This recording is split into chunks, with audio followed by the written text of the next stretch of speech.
pegar uns biscoitinhos, trazer um pequeno potência. Estamos aqui entendendo a aventura do nosso herói Fausto, da nossa história, Fausto, primeira parte. Apenas voltando no assunto do pentagrama, o pentagrama tem um aspecto, divino, porque o pentagrama tem as cinco palavras do nome de Jesus. O nome de Jesus tem 5 palavras, 5 letras, né, perdão, e o pentagrama representa as 5 letras do nome de Jesus.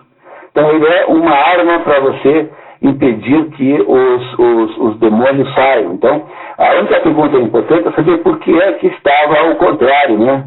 Quer dizer, por que no pentagrama não estava na entrada, na parte de fora da casa, e então os demônios não entrariam, tem que estar dentro. Essa é uma boa pergunta, né? Então, essa é uma boa pergunta que a gente tem a obrigação de se fazer. Muito bem, temos novamente mais um capítulo chamado Quarto de Trabalho, o segundo tem o mesmo nome, tá? Igualzinho. Quem é que está na vez, por favor, Fernando, por gentileza, Quarto de Trabalho. Então, o que nós sabemos até agora? Sabemos que o Dr. Fausto está aí em dúvida entre o céu e a terra, e ele acha que fracassou como pesquisador do sentido das grandes, do sentido profundo da existência do mundo, e agora encontra-se numa situação de imaginar, mudar a sua existência. Aparece, como ele pede encarecidamente que alguém o ajude, aparece aí um fulano que se apresenta como o diabo em pessoa. E com esse sujeito aí, agora o nosso personagem central fará um negócio. Por favor, Fernando. Mefistófeles bate na porta do gabinete de Fausto e o manda entrar. Mas o diabo diz que tem de ser convidado 3 vezes. Mister 3 vezes repeti-lo. Agora vestido como um nobre fidalgote em rubras vestes de veludo, capa de rígido cetim, pena de gala no chapéu pontudo, afiada a ponta do espadim. Sugere a Fausto vestir-se igual a fim de que, livre ao laré, aprendas o que a vida é. Ao laré significa ociosamente, descontraídamente. O diabo está dizendo para ele que o Fausto tem que parar de ficar lá com aquela libraela toda e curtir a vida. Que é justamente o que o Fausto quer. Entendeu que o Fausto quer isso? Tá? O Fausto quer viver a vida no sentido mais mundano da palavra. Então ele apareceu com um chapéu, um galho na parede, na cabeça, vestido assim para matar, né? Dress to kill. Muito bem, vamos lá. Fausto argumenta: sou velho para brincar apenas, jovem sou para ser sem desejo. Fausto queixa-se de sua existência, dizendo que o dia não lhe cumpre um desejo nem um só, que as criações do seu espírito audacioso, com farsas 1000 da vida, obstrui. O espírito dele fica obstruindo as possibilidades de ele viver a vida. Não vive a vida porque ele fica produzindo apenas uma visão de transcendências, portanto busca alguma coisa que não é real. Termina concluindo: e da existência, assim o fado me contrista, a morte almejo, a vida me é malquista. Quando Mefistófeles o relembra de que não bebeu o veneno, Fausto ironiza: a arte do espião, vejo, é do teu agrado. O diabo já tinha espionado naquele episódio do veneno que ele acabou não bebendo, né? Reprimido, Fausto amaldiçoa todos os enganosos objetivos humanos. Maldito o haver que lisonjeia como lar, servo, esposa e filho. Um invisível coro de gênios dialoga com Fausto. Ai de ti, ai, aniquilaste-o, ó lindo mundo, com mão possante, vai ruindo, cai fundo, um semideus fê-lo em pedaços, reergue-o em teus pensares, dele o peito acolhida, novo curso de vida, inicia com claro senso e preparo, e com novos cantares exalta a lida. Um coro de espíritos está dizendo Fausto para ele parar com aquela vida anterior e começar uma vida nova. Tá? E essa vida nova não pode ser a vida que ele vivia antes. Tem que ser uma vida plena no sentido de viver a vida em todas as suas possibilidades, uma vida mundana, de prazeres, de ação, de vivência no mundo concreto. É isso que o Fausto está sendo induzido a ter. E, no fundo, o que ele quer é isso, né? Pois não. Com o Mefistófeles. São gêmeos ligados, associados ao Mefistófeles. De que os semideus ficam em pedaços. Não sei. Tá? Não sei. É preciso talvez recuperar todo o verso, tá? Depois eu até posso te mandar um e-mail se eu descobrir. Tá? O diabo aproveita a sugestão do coro para continuar a conversa de negócios com Fausto.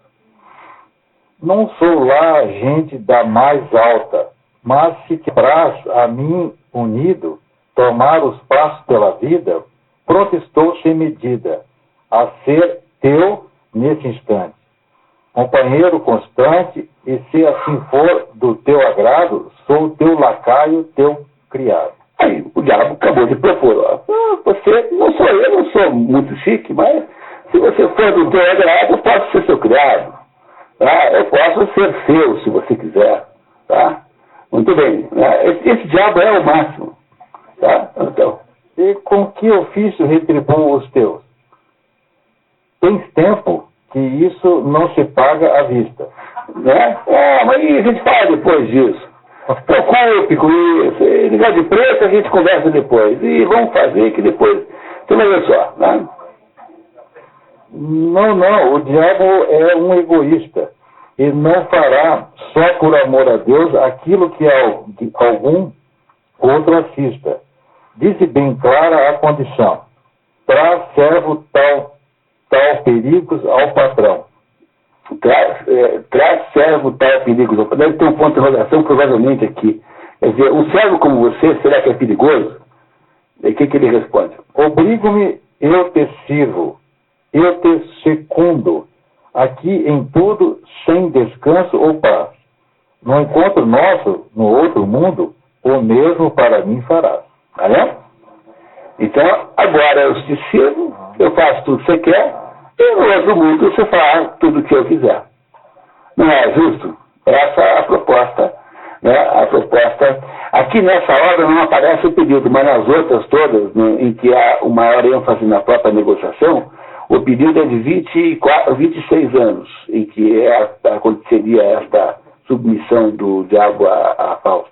Aqui não aparece nessa obra, porque nesta obra, o tema da obra não é, na verdade, o negócio. Tá? Então aqui o Goethe não se preocupou com isso. Tá? Muito bem. Mais um pouquinho, Fernando. Mefistófeles insiste dizendo que lhe dará o que nunca viu humano ser. Mas Fausto está cético em relação ao que pode receber do diabo. Muito bem. Que queres tu dar, pobre demo? Quando é que o gênio humano, em seu afã supremo, foi compreendido pela tua raça, mas possuis alimento que não satisfaça, rubro ouro que nas mãos já se desfaça, como mercúrio, jogo estranho, perdido sempre e jamais ganho.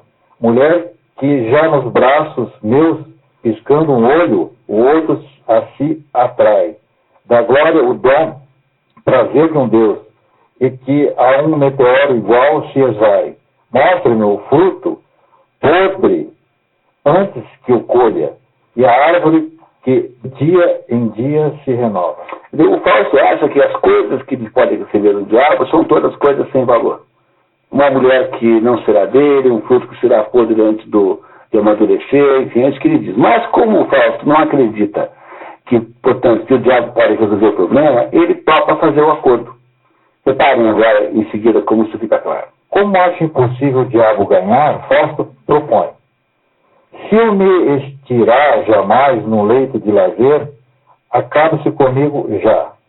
Se me lograres com deleite e adulação falsa e sonora, para que o próprio eu preze e aceite, seja-me aquela a última hora.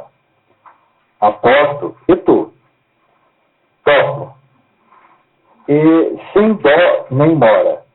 Se vier um dia em que ao momento disser, para, és tão formoso, então algema-me a contento, então pereço venturoso. Então, aqui estabelecia a condição que estabelecerá se houve ou não houve sucesso no trabalho do diabo. Então, eu faço isso para ele assim: se por algum dia disser assim para você, para, és tão formoso, é porque você ganhou. Senão, não. Como o Fausto é um pessimista absoluto, ele acha que jamais vai ser vencido pelo diabo, porque o diabo não tem poderes de dar a ele alguma coisa que ele verdadeiramente aprecie. E o Fausto é um sujeito que está sempre próximo do suicídio. Então, como ele não acredita que o diabo vai ganhar, é que ele toca fazer a aposta. Então, pereço venturoso. Repique o sino derradeiro, a teu serviço ponha sim. Para a hora então, caia o ponteiro, o tempo acabe para mim. Então, qual é então aqui a conclusão? Que o diabo só ganha quando acabar a angústia fáustica. Não é isso? Quer dizer, quando a angústia fáustica desaparecer, então nesse momento o diabo terá ganho nessa luta. Mas o Fausto não acha que vai perder a angústia, não. Por isso é que ele topa. Muito obrigado, Fernando. Quem é que está na vez, por favor? Mefistófeles pede a garantia de uma gota de sangue, porque o sangue é um muito especial extrato. Fausto concorda. Pois bem, a farsa então se adota, já que te deixa contentado. Ele não acredita que o diabo vai poder vencer. Ele acha isso. Fausto aceita o pacto, porque falhou-me o espírito sublime, vela-me a natureza face. Fausto quer viver a vida na plenitude. Alterne-se prazer e dor, triunfo e sabor, como puderem um com o outro. Então, patenteia-se o homem na incessante ação. Na incessante ação. Entenderam o que o Fausto quer? Lembra que ele trocou a palavra verbo por ação? Ele quer viver, ele não está pedindo riquezas, não está pedindo sucesso com as mulheres, ele quer viver a vida. Ele acha que a vida é alguma coisa que ele nunca viveu na sua existência. Passou a vida inteira numa atitude contemplativa, tentando entender os mistérios do mundo, mas ele não tem uma vida real, uma vida humana real. Então ele não está apenas pedindo coisas boas, ele também está pedindo coisas ruins também. Compreenderam? Vocês entenderam que isso está claro aí? Ele quer uma vida humana, ele quer viver novamente, ele não está apenas pedindo como nós imaginávamos, né? Porque o Fausto do Thomas Mann é o fulano que é um maestro que quer fazer a melhor sinfonia do mundo. O Fausto do Goethe não é alguém que queira favores especiais, ele quer ter uma existência real, concreta, vivendo a própria vida. É isso que ele está pedindo para o diabo. Ele quer abandonar a vida contemplativa, a vida de reflexão, e viver a vida real e concreta, que é a vida que todo mundo vive, entre todo mundo, aqueles camponeses simples que ele encontrou lá à noite, no dia de Páscoa, no domingo de Páscoa. Continuemos. Queres sem freio ou mira estreita, provar de tudo sem medida, petiscar algo de fugida. Bem te valha o que te deleita, porém agarra-o sem pieguice. Não penso em alegrias, já te disse. Viu? Está dizendo, não quero que você me dê apenas uma vida feliz. Eu quero ter uma vida, mesmo que tenha aspectos infelizes, eu quero viver uma vida que não fiz até agora. Entrego-me ao delírio, ao mais cruento gozo, ao fértil de sabor como ao ódio amoroso. Meu peito, da ânsia do saber curado, a dor nenhuma fugirá do mundo, e o que a toda a humanidade é doado. Quero gozo no próprio eu, a fundo, com a alma lhe colher o vil e mais perfeito, juntar-lhe a dor e o bem-estar no peito, e destar-te ao seu ser, ampliar meu próprio ser, e com ela, afinal, poder eu perecer. Creio-mo a mim, e a mim que já mastigo, deste desde milênios essa vianda dura. O diabo diz, olha, eu faz milênios que eu estou comendo esta carne dura, né? Vianda, carne, né? Que homem algum, do berço até o jazigo, dirige a velha levedura. Digere, né? Digere a velha levedura. Podes, crêmulo, esse todo filho, só para um Deus é feito, a quem envolve num perene brilho. Está dizendo o diabo está dizendo com toda a honestidade para o Fausto que ele pode viver a vida humana, mas não pode viver uma vida que não seja própria e limitada à vida do homem. Está entendendo? Esse diabo aí é mais honesto do que o conselho lá de propaganda lá. Ele não mente, ele diz para o Fausto que há coisas que não é possível um ser humano viver. E que, portanto, não espere isso dele. A nós nas trevas pôs, porém, e a vós, e o dia e a noite só convém. Muito obrigado, Luiz. Maria Lúcia, por favor. O diabo descreve todas as coisas que Fausto poderá fazer antes que o bom da vida se te esvaia, mas o adverte que há limites que os seres humanos não podem ultrapassar. No fim, sereis sempre o que sois. Com a breca, pernas, braços, peito, cabeça, sexo, aquilo é teu. Mas tudo que fresco, aproveito, será por isso menos meu? Se podes pagar 6 cavalos, as suas forças não governas? Corres por morros, clivos, valos, qual possuidor de 24 pernas. Basta de andar cogitabundo, sus, mete-me dentro do mundo. O diabo falando para Fausto, vamos embora, vamos parar com isso. Vamos parar com essa hesitação, vamos curtir o mundo. E agora os dois saem fazendo misérias e diabruras pelo mundo. Tá? Reparem. Mefistófeles convoca Fausto para viver verdadeiramente a vida, lembrando que, se antes ao demônio já não se entregasse, pereceria não obstante. Com isso ele quer dizer que o Fausto já era do demônio antes desse negócio. É mais uma indicação de que o que o Mefistófeles representa é apenas os aspectos demoníacos que já estão dentro de Fausto. E que não é como se Fausto fosse um sujeito bom, invadido por um demônio externo. Na verdade, o que Fausto foi buscar é o demônio da sua própria mente, da sua própria existência. Nesse meio tempo, chega da universidade um jovem que vinha posto no encargo do mestre. O diabo se encarrega de recebê-lo com a toga comprida de Fausto, fingindo ser o próprio. Mefistófeles lhe diz, pois acertastes vindo cá, e quer saber que faculdade o jovem elegera. Houve dele querer ficar muito erudito, perceber tudo que há na terra e tudo que no céu se encerra, natura e ciência ao infinito. Mefistófeles, ironicamente, o manda estudar lógica no Collegium Logicum, para que, com comedimento, se arraste na órbita do pensamento, sem que, a torto e a direito, vá se bambalear para cá, para lá. Em seguida, recomenda a metafísica, para aprender, perspicaz de plano o que é alheio ao cérebro humano. Mefistófeles o desaconselha do estudo do direito, em que passa o absurdo a razão, o benefício e a praga. E da teologia, que oculta em si tanto veneno, mal se distingue do remédio. Acaba sugerindo a medicina por permitir a libertinagem. Regei mormente o mulherio, os seus gemidos e ais de dó, 100 vezes curar-se-ão a fio num ponto só. E sustentadas de honradez, tê-las-ei todas de uma vez. Quer dizer, o diabo faz um deboche de todas aquelas coisas lá, e diz que a única coisa que você fazer é medicina que pelo menos vai ser divertido. Tá? O estudante apresenta seu álbum ao mestre, que nele marca Erit sicut Deus scientis bonum et malum. Trata-se do argumento sedutor da serpente. Sereis como Deus, versados no bem e no mal. Isso foi o que a Corda disse para Eva, né? Tá? Então, o estudante, quando entrevistado com o professor, naquela época tinha uma caderneta onde o professor fazia anotações. Então, esse álbum, essa caderneta, e o diabo escreve isso como se fosse o Fausto, né?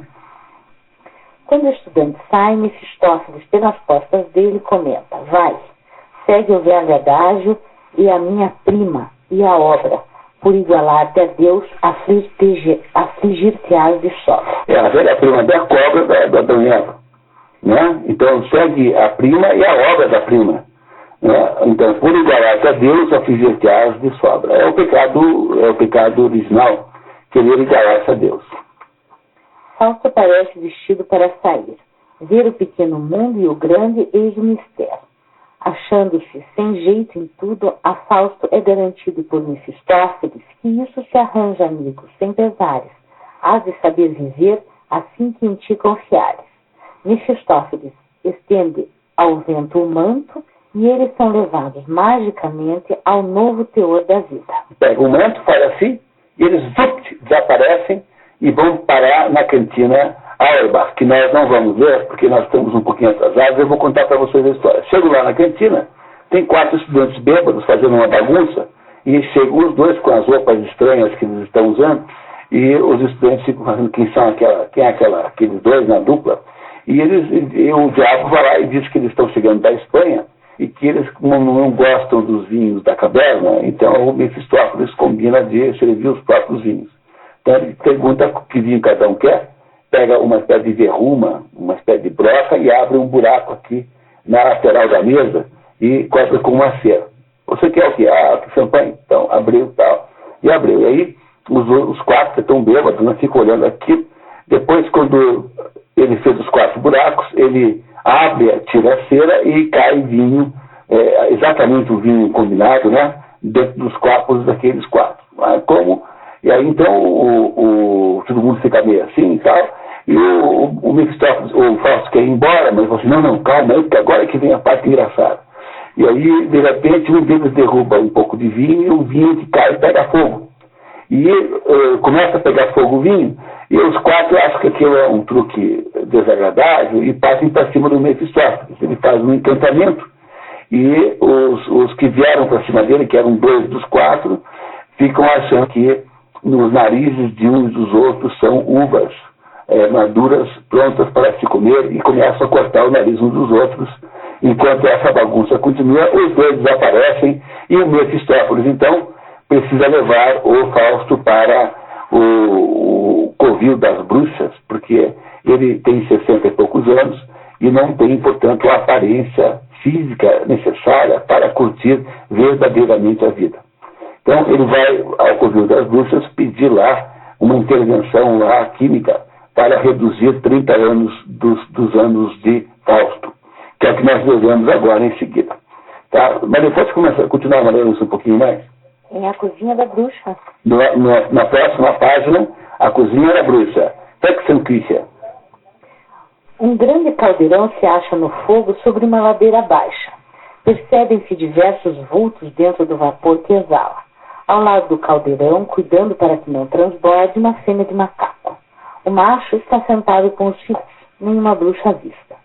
Mefistófeles conduziu Fausto àquele covil para que a vil chanfana lhe subtraísse 30 anos da carcaça rota. Mefistófeles comenta que se poderia chegar ao mesmo resultado por um natural sistema, sem médico, sem ouro e sem feitiço. Vai para o campo incontinentemente, maneja a enxada, ativa o arado, conserva-te a ti próprio e a tua mente num círculo chão limitado. Com alimento puro, nutre-te qual gado, vive entre o gado em suaves cotidianos, adubar pessoalmente o campo e o agro, não temas. Por remostar-te de 70 anos, cremo o melhor é dos sistemas. Foi o sujeito que inventou a medicina natural, o Mefistófeles, aqui, com essas sugestões aqui. Enquanto os macacos demonstram a Mefistófeles a utilidade dos diversos instrumentos de feitiçaria ali presentes, Fausto mira um espelho, aproximando-se e afastando-se dele. Exclama encantado. Que vejo, que visão celeste! Trata-se da visão de Helena de Troia. É muito importante essa informação para a segunda parte. Agora, me parece um pouco sem sentido, mas o que Fausto vê ali é a imagem de Helena de Troia naquele espelho.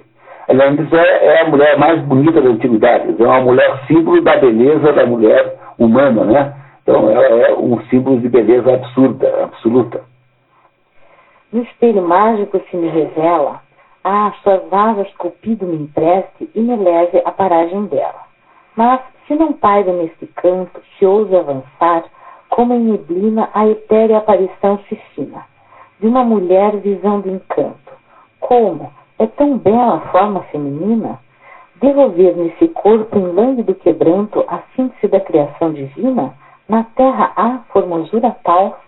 Veja que esse é um ponto muito importante da história.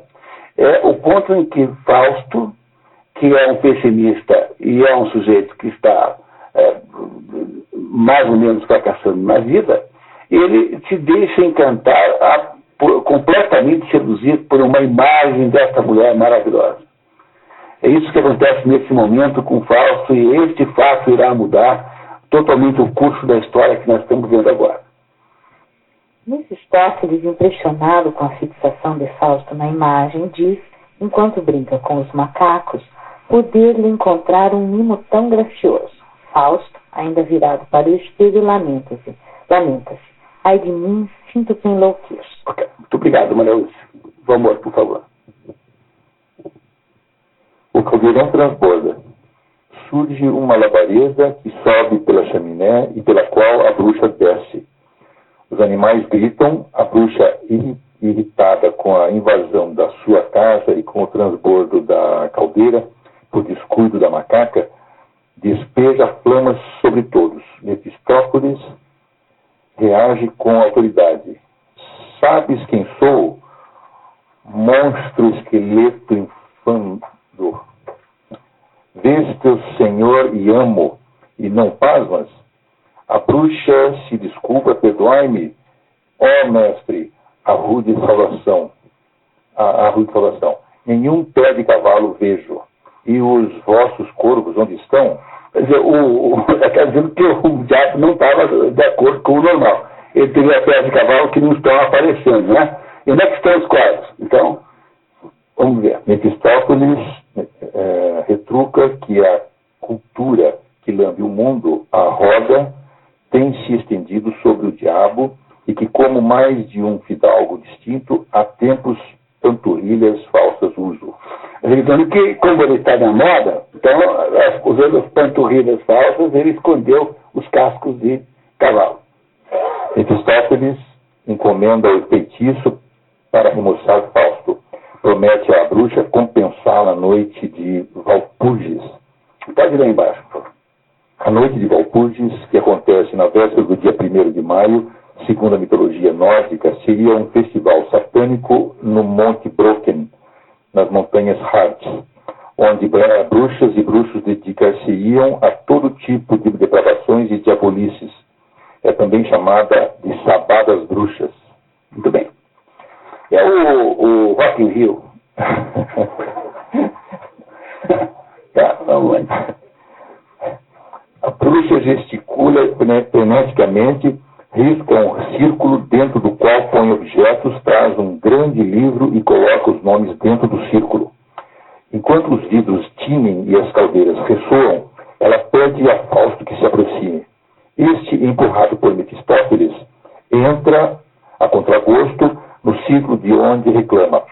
Palavra é como se eu ouvisse falar um coro de 1000 loucos. Findos os sortileros, a bruxa estende um cálice a Fausto que o leva à boca. Surge subitamente uma chama do líquido, mas o diabo o incentiva a ir em frente, dizendo: como és tão íntimo com o diabo e te apavoras vendo a chama? O diabo quer continuar, mas Fausto está fascinado pela imagem do espelho. Só quero ainda espreitar no espelho a aparição. Mulher nunca houve como aquela. Não. Há de surgir-te em carne e osso a visão do sexo em breve a flor mais bela. Com esse licor na carne abstêmia, verás Helena em cada fêmea. Quer dizer, o Fausto não consegue tirar da cabeça a imagem da Helena, mas o diabo diz que, peraí, daqui a pouquinho você vai ver, só vai ver Helenas em todo lugar. Tá? Muito bem, mais um pouquinho. Saindo da toca da bruxa, Fausto encontra uma moura, Margarida, que vinha da catedral Agora, remoçado e confiante, ele a assedia audaciosamente. Formosa dama, ousar-vos ia oferecer meu braço e companhia? Veja, isso é uma coisa, uma mulher que você não conhece. Será que eu poderia acompanhá-la? Imagina que agora ele está assim bonitão, né? Então ele faz um olhar sedutor assim e já convida a Margarida para passear. Nem dama, nem formosa sou, posso ir para casa sós e vou. Viu? Levou, não tinha que, podia dormir sem ela. E ela disse que ela não é dama porque ela não é do status social mais alto, né? Por Deus, essa menina é linda, igual não tenho visto ainda, tanta virtude e graça tem, a par do arzinho de desdém, a boca rubra, a luz da face, lembrá-las-ei até o traspasse. O modo por que abaixa a vista, fundo em minha alma se registra, sua aspereza e puditícia. Aquilo então é uma delícia. E entra Mefistófeles. Escuta, tenho de arranjar-me a mocinha. Não, é assim. Escuta, tenho de me arranjar a mocinha. Ele quer que Mefistófeles, já que está a serviço dele, dê um jeito de arrumar aquela meninazinha lá. Tá? É isso que ele fez. Obrigado, vamos dizer por gentileza. Quando Mefistófeles percebe de quem Fausto está falando, nega-se. Aquela, ora, do padre Vinha, que de pecados a achou inocente, passeia ao confessionário rente, é jovem muito ingênua e boa, que foi à confissão à toa. Sobre essa eu não tenho poder. A Margarida é uma personagem nova que entrou na história. E a Margarida não está subordinada ao poder do diabo. Por quê? Porque a Margarida representa, de alguma maneira, nessa história, uma espécie de polo luminoso. Ela é uma moça absolutamente pura, no sentido de inocência total, e o diabo não pode nada com a Margarida, ele não pode resolver o problema. Mas o Fausto não aceita a possibilidade de não ser assim. Tá? Vamos ver então. O que ele diz? Perdão. Ele tomou, ele ficou bonitão, ele está remoçado, tá? Como Fausto declara que ela já teria 14 anos já era idade legal para iniciar a vida sexual. O diabo lhe censura a pretensão de achar que não há favor que não se conquiste. Fausto diz que não quer ouvir sermões e ameaça. Se eu, hoje à noite, não tiver nos braços o anjo de mulher, à meia-noite dou-lhe o adeus. Olha, o diabo está tendo muito mais vezes que ele. O diabo falou assim, não, peraí, não dá para ir nessa. Falou, não, senhor. Olha, hoje o senhor pode até meia-noite. Então... Mefistófeles lhe pede 15 dias de prazo e Fausto diz que com este prazo ele não precisaria do diabo, que contra-argumenta dizendo que o jogo seria mais vivo e bem maior se ele, Fausto, antes moldasse e apressasse com 100 quindins preliminares a ponto a bonequinha humana. Mas o diabo falou assim, não seja bobo, veja. Se você fizer uns mimos, se houver uma preparação, então isso vai ser muito melhor do que você sair assim, desse jeito, assim. Não é assim que faz. O diabo aqui está dando conselhos sentimentais, eróticos para o Fausto. Veja, o diabo tem um pouco mais disso que ele, tá? Muito bem. Pois, sem pilhéria e reboliço, com a belezinha afirmo, ora essa, não vai a coisa tão depressa, com força, a presa não apanhas, só mesmo usando de artimanhas. No fundo também é um pouco diabólico isso, mas é natural, né? Para ser, de fato, do diabo. Mefisto promete pelo menos levá-lo ao quarto da moça, sem ela presente, ainda naquela noite, para Fausto poder fruir a farta à espera. Fausto o encarrega de arranjar uns presentes que o diabo vai desenterrar de algum sítio. Crepúsculo.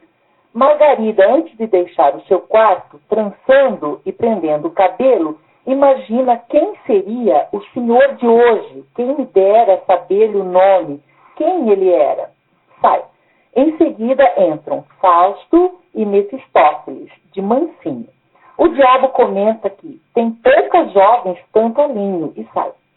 Fausto, sozinho no quarto de Margarida, e impressionado com o ambiente, como respira aqui a quietude, senso de acordo, de confiança nessa escassez e plenitude, monologa sobre sua paixão pela moça. Voar-me-iam horas aqui breves, aqui, ó natureza, em sonhos leves, moldaste o inato anjo de amor. Aqui lhe enchia o tenro seio da vida a quente e doce aragem, e aqui, num santo puro enleio. Mefistófeles... Teceu-lhe a encantadora imagem. Não tem isso aí? Não tem. Teceu-lhe encantadora imagem. Tá? Muito bem. O Fausto está discutindo o quarto da Margarida, de certo modo, já de algum modo apaixonado por ela. Não é isso? Ela representa uma coisa que ele nunca teve na vida, uma perspectiva de uma mulher perfeita, de um amor que ele nunca havia sentido antes. É isso que o Fausto está sentindo nesse momento pela Margarida.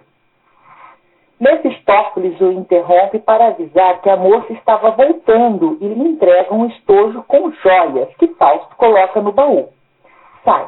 Margarida, de volta ao seu quarto, estranha o calor. E fora é fresco o ar. Que brasa, um frio, o corpo todo me arrepiou. Acaba descobrindo as joias dentro de seu baú. Que é isto? Deus do céu, a fé.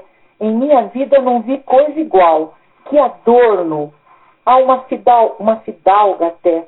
Não ficaria em festa santas mal. Ornameia o colar, que tal? De quem tanto esplendor, meu Deus? A Margarida ficou impressionada com as joias que recebeu, né? Obrigado, disse. Por favor. Passeio. Fausto e Mefistófeles passeiam por uma alameda, lado a lado. O demônio está furioso. Irra ao demônio me entregava, se não fosse o demônio eu. E explica que a mãe de Margarida, ao ver as joias que Gretchen lhe havia mostrado, disse à filha: Filha, pócion de vida turba a alma, absorve sangue e vida. E as mostrou ao padre, que as confiscou imediatamente. Fausto manda Mefistófeles conseguir mais joias e recomenda: em frouxidão, diabo, não caias. Corre a trazer novas alfaias. Alfaias são enfeites, né? Novas joias. Pode continuar. Agora entra em cena a Marta. A Marta é a vizinha da Margarete.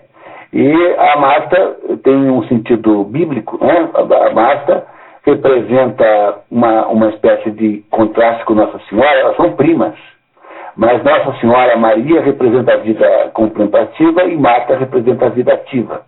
Então, aí há certamente um sentido também nisso, de que a Marta é uma pessoa mais do mundo do que a Maria, que é a prima dela. A Marta e Maria são primas. Então, vai aparecer a Marta e vamos ver o que acontece. Por favor. A vizinha de Margarida, Marta Schwedlein, reclama teatralmente ter sido abandonada por seu marido. Dentro do mundo anda metido e a sós me deixa sobre a palha. Não, ela não estava reclamando de verdade. Ela estava gostando que o desgraçado sumiu. Mas ela faz fácil assim, né, de abandoná-la. Neste momento, entra Margarida trazendo um cofre de joias mais rico que o anterior. Em pé que não me sustento, encontro um outro estojo lá. Dentro do cofre há um momento, com maravilhas, bem mais rico do que o primeiro certifico. Com sua mãe não fale não, logo o trairia a confissão. Logo traria a confissão. Agora a Marta, dando conselhos para a moça, para não falar para a mãe, a Marta, de alguma maneira, faz uma ponte entre a Margarida, que representa uma coisa meio simbolicamente angelical, e a vida mundana, né? A Marta é uma mulher assim com um certo realismo, um certo pragmatismo. Pode continuar, por favor. Marta enfeita Margarida com as joias e aconselha a moça a usá-las com prudência e enganar a mãe, se acaso o reparar. Batem à porta. Margarida teme que seja sua mãe, mas é Mefistófeles que chega e finge confundir Margarida com alguém da nobreza. engalanada que ela estava com o ouro e pedraria. Margarida reage envergonhada. Meu Deus, sou jovem da pobreza, do cavaleiro a gentileza. Não me pertence o rico adorno.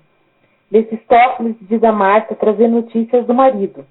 Quisera eu ter nova mais grata. Não vá levar-me a mal. É que em termos escassos, seu marido está morto e manda abraços. Isso é segundo direto, foi um ponto. O seu marido morreu. Isso é o Mefistófeles falando para Marta. Marta quer parecer chocada. Mefisto completa a trama, dizendo trazer o último pedido do falecido, para que se rezassem 300 missas, mas diz não ter lhe trazido herança alguma. É o cúmulo do gozador, né? Isso tudo ele está inventando, tá? Margarida se dispõe a rezar as missas. Para provocá-la, Mefistófeles diz que o falecido havia gasto sua fortuna de guerra com uma bela dama, que em Nápoles providenciara que ele sozinho não andasse. Marta fica furiosa. Biltre, ladrão para com seus filhos. Antes de Mefistófeles sair, a viúva pede-lhe comprovação da morte do marido para que possa ter cunho oficial. O diabo se adianta. Pois não, digna senhora, um duplo testemunho de uma verdade impõe em toda parte o cunho.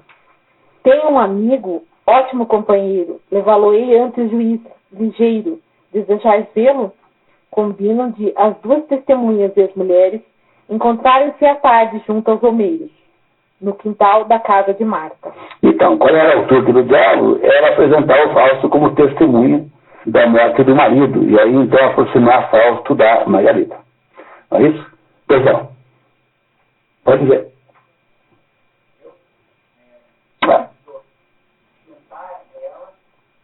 Tem um certo sentido. Ele precisava impressioná-la, né? De alguma maneira. Você pode dizer que até por esse ponto de vista, né? Mas é assim, ela não é uma pessoa má, não, entender isso. Ela tem que ser impressionada. É isso que ele está tentando fazer. Para ver se ela topa casar com, ou pelo menos, dar uma volta com o Fausto. Que no fundo era a ideia principal, né? Em princípio. Tá certo. Tudo bem. Mefistófeles diz a Fausto que seu plano corre bem e que só seria necessário dar o atestado mais valioso de que o esqueleto de seu digno esposo, de Marta, jaz em Pádua, em santíssimo local. Como Fausto entende viajar para comprovar tal morte, o diabo reage. Tanta simplicidade. Tanta ignorância. Não, para viajar, seu idiota.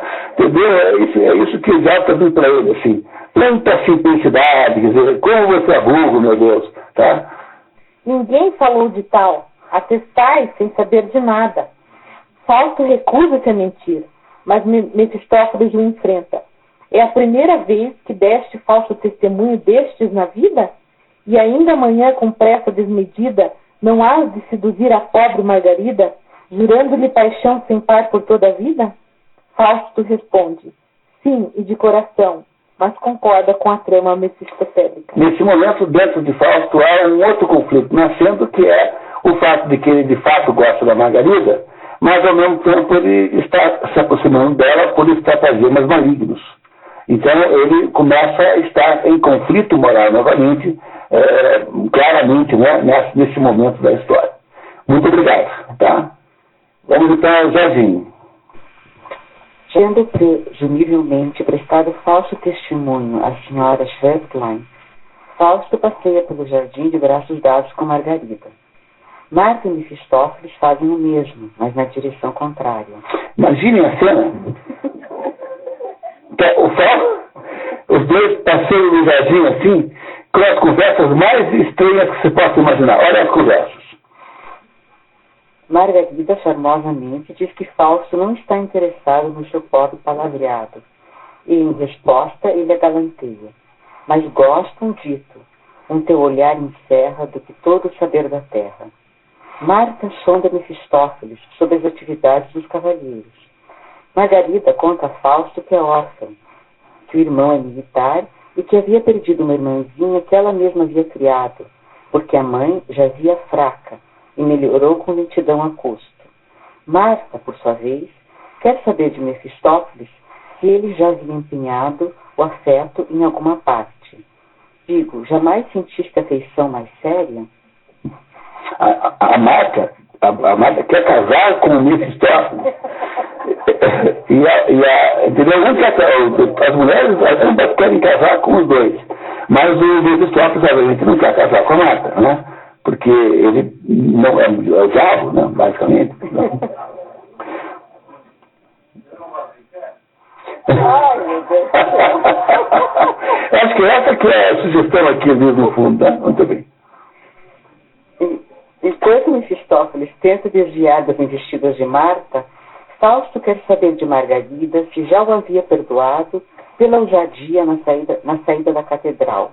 E ela lhe diz: só sei que muito me zanguei comigo, por não poder zangar-me contra vós. Fausto diz: amor meu. E ela reage apanhando um bem me quer e desfolhando as pétalas uma a uma.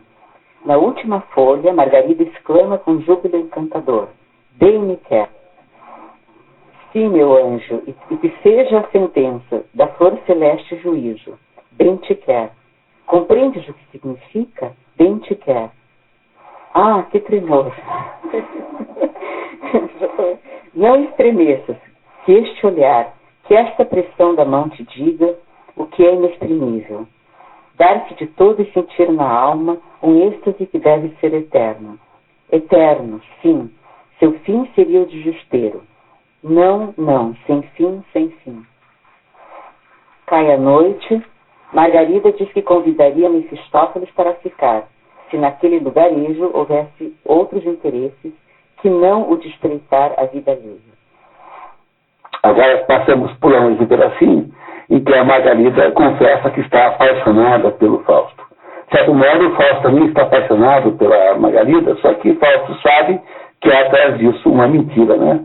E então Fausto está sofrendo de remorsos nesse momento e vai então para uma caverna solitária, onde ele vai lá pensar na vida, que é o assunto da floresta e guarda. Muito obrigado, tá? Quem é que está na vez, por favor? Pulamos o próximo, floresta e gruta, por favor. Fausto, sozinho, refletindo nos acontecimentos, agradece ao sublime gênio. Provavelmente Fausto aqui refere-se a Deus. Ter recebido tudo o que pediu. Não me mostraste em vão, dentro do fogo teu semblante. Por reino deste-me a infinita natureza, e forças para senti-la, penetrá-la. Não me entregaste só contrato estranho e frio. Deixaste-me sondar-lhe fundo seio, como se fosse o peito de um amigo. Expões-me à multidão dos seres vivos, e a conhecer na plácida silveira. Nos ares, na água, os meus irmãos me ensinam. O Fausto está aqui dizendo para a natureza que ele está falando com Deus, dizendo que ele finalmente está conseguindo entender alguma coisa, que é a motivação da possibilidade, né, do romance com a Gretchen. Ali em seguida ele diz assim: agradece também por ter sido levar à tranquila gruta, onde revela a mim mesmo os misteriosos prodígios que abrem dentro do meu peito. Quer dizer, de alguma maneira ele está dizendo que está sendo transformado em homem, quer dizer, ele está sendo transformado em ser humano, a sua potência está clarando. Depois diz: lamento em seguida que nunca dada a perfeição ao homem, já que a esse êxtase que mais e mais dos deuses me aproxima, juntar-se o companheiro que não posso já dispensar, embora em insolência me avinte à frente de mim próprio, e um mero barco seu reduza as suas dádivas amadas. Está reclamando que, junto com essa felicidade extrema, vem também o diabo do qual ele não consegue se livrar. Então, ele está vivendo aqui uma situação absoluta de conflito interno, porque ele conseguiu a moça, mas foi às custas de uma maneira ilegítima. E aí, então, por sua vez, né, a Gretchen, na página seguinte, 4 de Gretchen. E agora ela vai cantar uma música, uma recitação que eu pedi que você continuasse lendo, por favor. 4 de Gretchen, na página 20, por gentileza. Gretchen, a rádio de fiar sozinha. Desculpe, antes disso, só ler o último versinho do trecho anterior, em que finalmente Fausto declara-se sob esta culpa enorme. Fui arruiná-la e ela a sua paz. Tu, essa vítima, exigiste, Satanás. A ardente espera põe o demônio fim. O que há de ser, logo aconteça.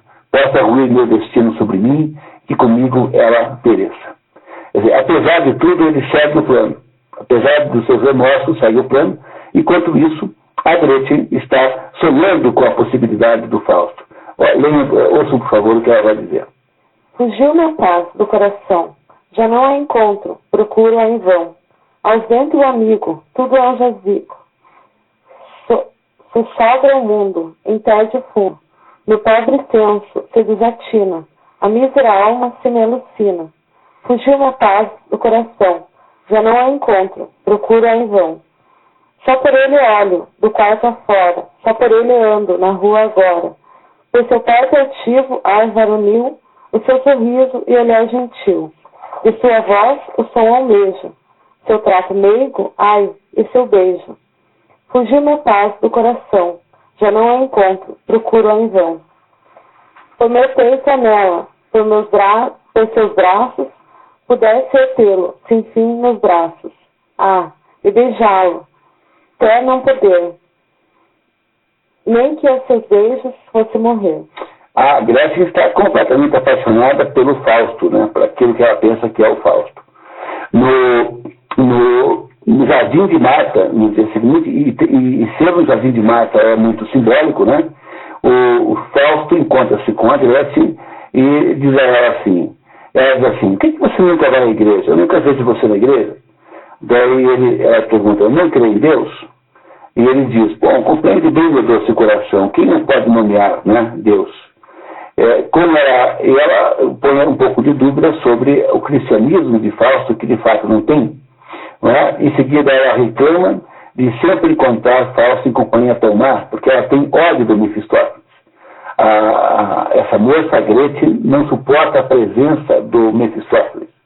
E aí, então, finalmente, acontece o fato que ela vai ler para nós no último parágrafo. Fausto explica a repulsa de Margarida por Mefistófeles, tá? Fausto explica a repulsa de Margarida como antipatia. Ela faz menção de partir, mas Fausto reclama que nunca a consegue ter ao seio uma horazinha em calma, penetrar peito em peito e alma em alma. Perceberam, né? Muito bem. Margarida diz que com o abandono deixar-lhe-ia trinco aberto, mas sua mãe teve sono leve e se o surpreendesse, ela morreria de 1000 mortes. Fausto saca então uma poção, que provavelmente havia recebido de Mefisto, e dá a Margarida, dizendo-lhe que 3 gotas a fariam cair no sono profundo. Gretchen tem medo, mas Fausto garante que nada acontecerá.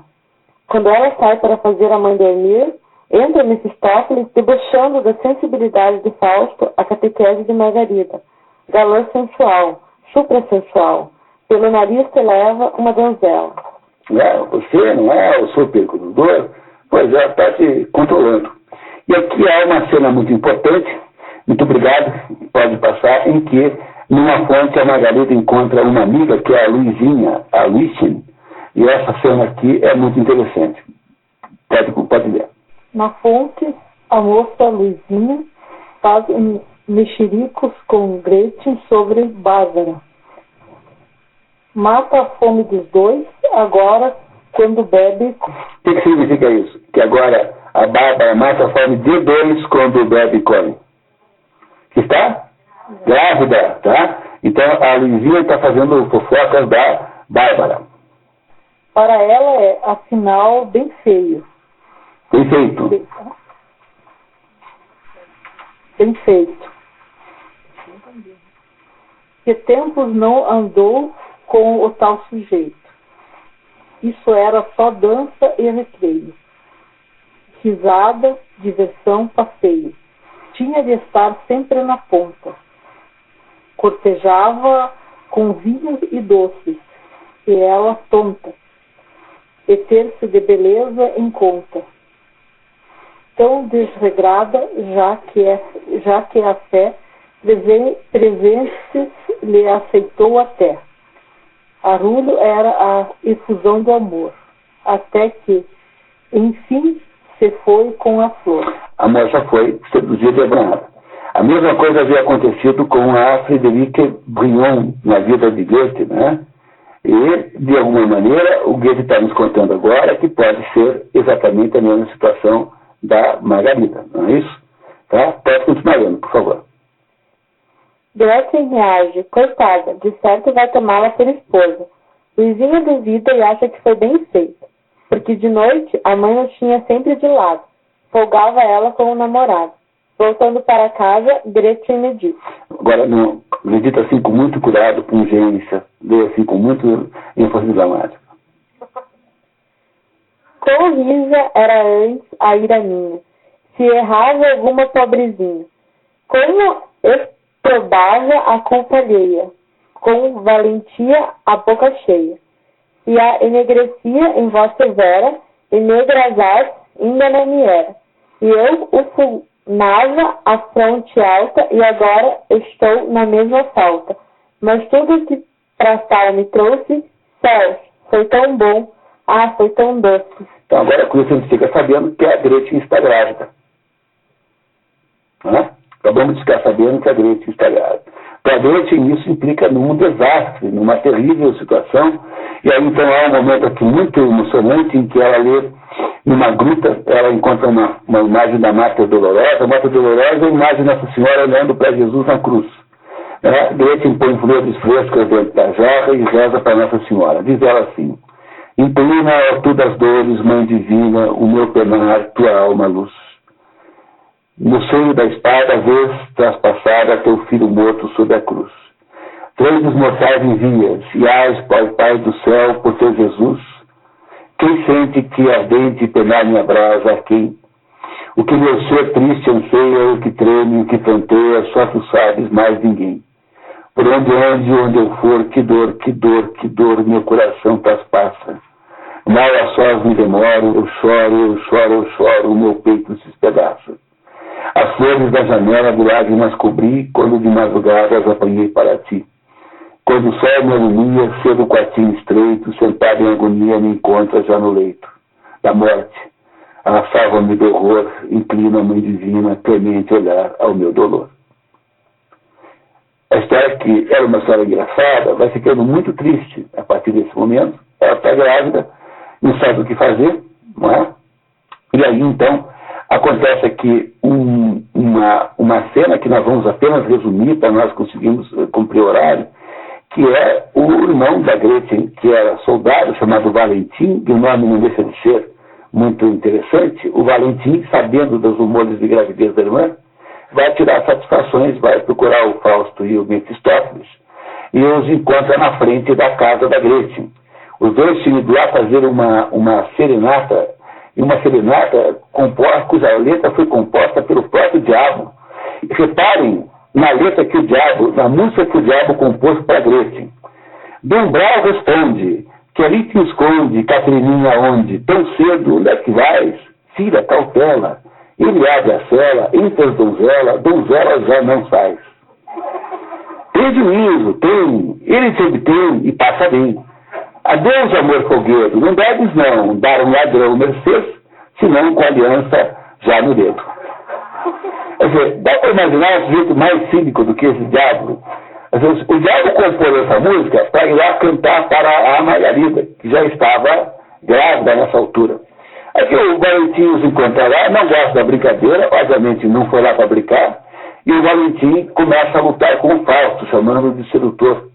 E o diabo faz uma mágica que paralisa o braço de Valentim, e com a paralisia do braço, o Fausto o atinge mortalmente, e o Valentim é morto. E é aí, então, é morto naquele momento, e os dois fogem.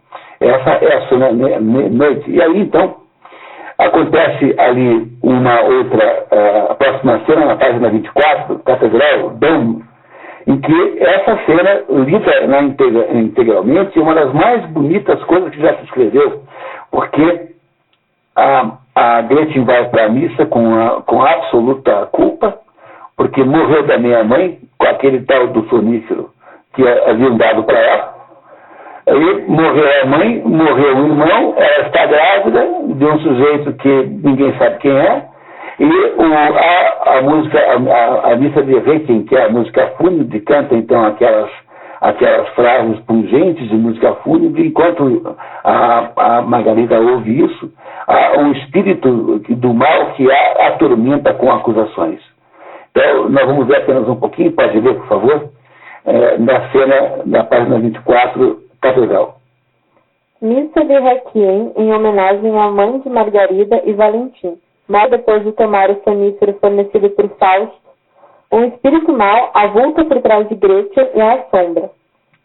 Com outra, Gretchen se sentia, quando ainda plena de inocência, deste altar santo que a cercava, a balbuciar do livro gasto as orações, em parte folgaz e infantis, em parte Deus no coração. Gretchen, tua cabeça onde anda, no coração, tens que delito? Pela alma da tua mãe, ora, que adormeceu por ti a interminável pena? De quem é sangue em teu umbral? E borbulhante já não se move algo sobre teu coração, e te angustia, a ti e a si, com existência prestagiosa? O coro canta verso do Requiem. Eu não sei falar assim. Dies ire, o dia da ira, dies ira, dies ira é aquele dia, né? Aquele dia, sob século favila. Com esse dia, Deus irá dissolver o mundo em cinzas. Século é o mundo, e favila é cinzas. Então, o Requiem é sempre uma música que mostra que o mundo irá acabar e todos irá ouvir o juízo final. Então, está acontecendo isso, né? Esse som de uma coisa dramática, pungente, e ela está sendo atormentada pela consciência, né? Cresce a bizarra sinfonia entre o monólogo angustiado da moça, a acusação do espírito mau e o coro da igreja. Gretchen desmaia. Enquanto a coitada desmaia, o diabo leva o Fausto para a festa da Sabá das Bruxas, da noite de Valpurgis. Esse é um encontro em que todos os monstrengos em geral, todos os feiticeiros, bruxas, enfim, o que for, se reúnem então para, enfim, é uma festa orgiástica. E o diabo leva lá para a noite de Valpurgis. A descrição é muito divertida, não vamos aqui gastar muito tempo com isso, né? E durante a festa o Fausto não está bem, ele não está feliz naquela cerimônia. Embora o tal do diabo esteja muito contente, ele não está, porque ele está ruído pelo remorso, pela situação que ele já está vivendo, com o que aconteceu. O diabo não liga muito para isso, e o diabo então faz lá mais um processo sedutor para apresentar ao Fausto uma bruxa jovem muito bonita, com quem então Fausto vai dançar. Fausto então dança um pouquinho com a moça, enquanto faz isso, o diabo dança com aquela bruxa que havia remoçado o Fausto no episódio anterior. E depois que os dois, de repente o diabo percebe que o Fausto não está mais dançando com a moça, pergunta por quê. Ele falou, porque saiu da boca da moça enquanto dançava, saiu um rato vermelho na boca da moça, que é uma razão boa para você parar de dançar com alguém, imagina. E o diabo disse, não, mas podia ser pior, podia ter sido um rato cinza. Né? E aí, além de ter saído o rato vermelho, o Fausto havia visto uma visão de uma mulher que parecia com a Gretchen e que estava com um ar pálido de morte e tinha o pescoço marcado por um fio. E esta é uma visão de morte. Ele havia visto isso. O diabo fica muito preocupado com o efeito dessa visão sobre Fausto e tenta de todo jeito dizer que trata-se na verdade da Medusa, é mera mágica, mas Fausto não suporta mais a ideia de que possa ser mágica. E então aquela experiência ali da festa não tem mais graça. O diabo tenta levá-lo para uma peça que não vale a pena a gente discutir aqui, porque é apenas uma peça dentro da peça que não tem grande importância, que é a encenação na página, se vocês olharem aí para a página 27, é o capítulo chamado Sonho da Noite de Valpurgis, ou então As Bodas de Ouro de Oberon e Titânia, que são duas personagens da peça Sonhos de uma Noite de Verão de Shakespeare. Na verdade, a razão pela qual Fausto Goethe colocou esse pedaço no livro, é para falar mal dos inimigos, porque ele vai lá fazer as personagens, tirando as personagens que ele gostaria de criticar. Ele e Schiller tinham muitos inimigos, então ele aproveita para fazer isso. Na verdade, essa peça não contribui com a compreensão da nossa obra, que passamos isso, e aí então começamos a entrar no momento mais pungente da história, na página 29, quando então começa o capítulo 27, né? Quando está aí no capítulo Dia Sombrio, Trüber Tag, Campo. Quem é que está na vez, por favor? Dia Sombrio. Fausto descobre que Margarida deu à luz a uma criança que a afogou em seguida. Por isso foi julgada e condenada à morte por decapitação. Mas Ventura, em desespero, miseravelmente errante sobre a terra e finalmente prisioneira, encarcerada como criminosa, entregue a sofrimentos cruéis a meiga e fausta criatura. Até este ponto. E me ocultaste tu, traiçoeiro, infame gênio. Pois sim, queda-te ali. Revolve em fúria os olhos demoníacos dentro da fronte. Provoca-me com teu aspecto odioso, encarcerada, em infortúnio irremediável, entregue a gênios maus e a humanidade justiceira e impiedosa.